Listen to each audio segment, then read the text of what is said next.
สวยโอนไวไม่พอใจโอนเพิ่ม Bố có nhỏ đâu có thứ tua.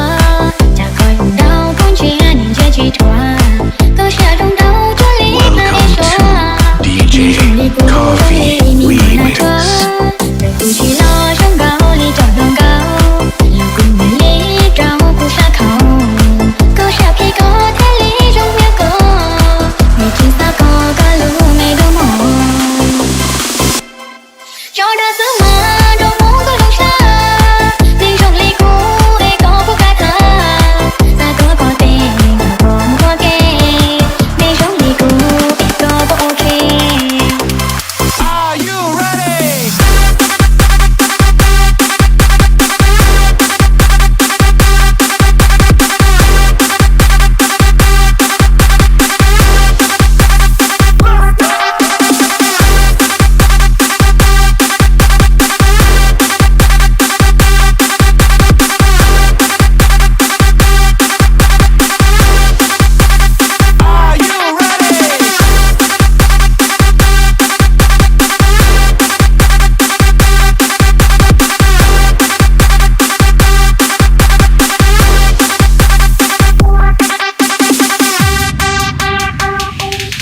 Cho đã giữ mà đâu muốn có đông xa.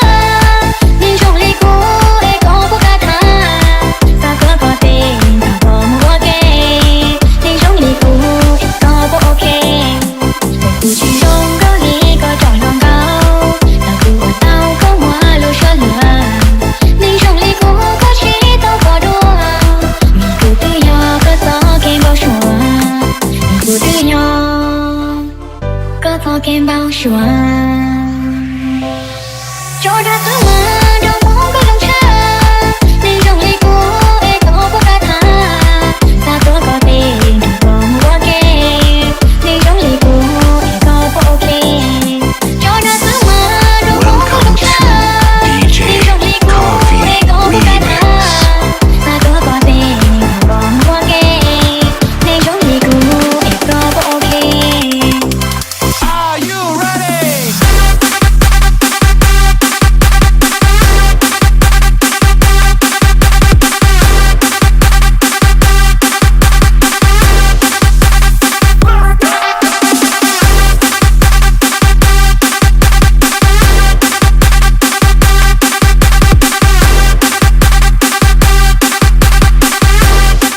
ไม่สวยโอนไวไม่พอใจโอนเพิ่ม Chỉ sợ chưa lũ đời cho có chỉ bỏ.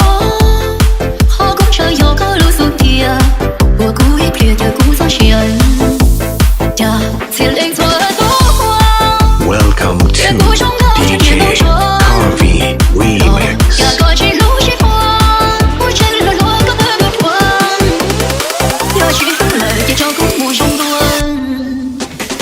Chưa lúa mà lũ cũng đâu còn chưa. Chưa lúa mà nơi chưa lúa mà nhớ. Nếu chỉ một cô có bao linh thiêng. Ôm họ của chưa. Ôm lờ. Chưa lúa mà lúa cũng đâu còn chưa. Chưa cô mùa lúa bỏ nhớ. Cô luôn nên nhớ thứ đi cho kia. Cô ơi chưa. Ôm lờ. Are you ready?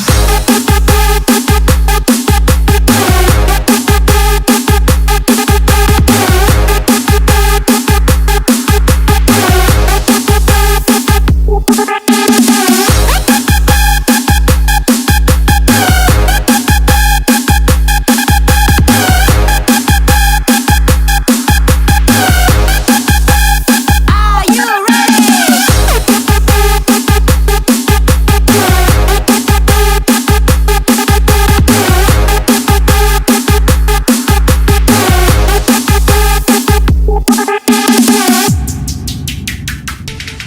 Vậy còn muốn lỡ còn mà đi nhớ mô.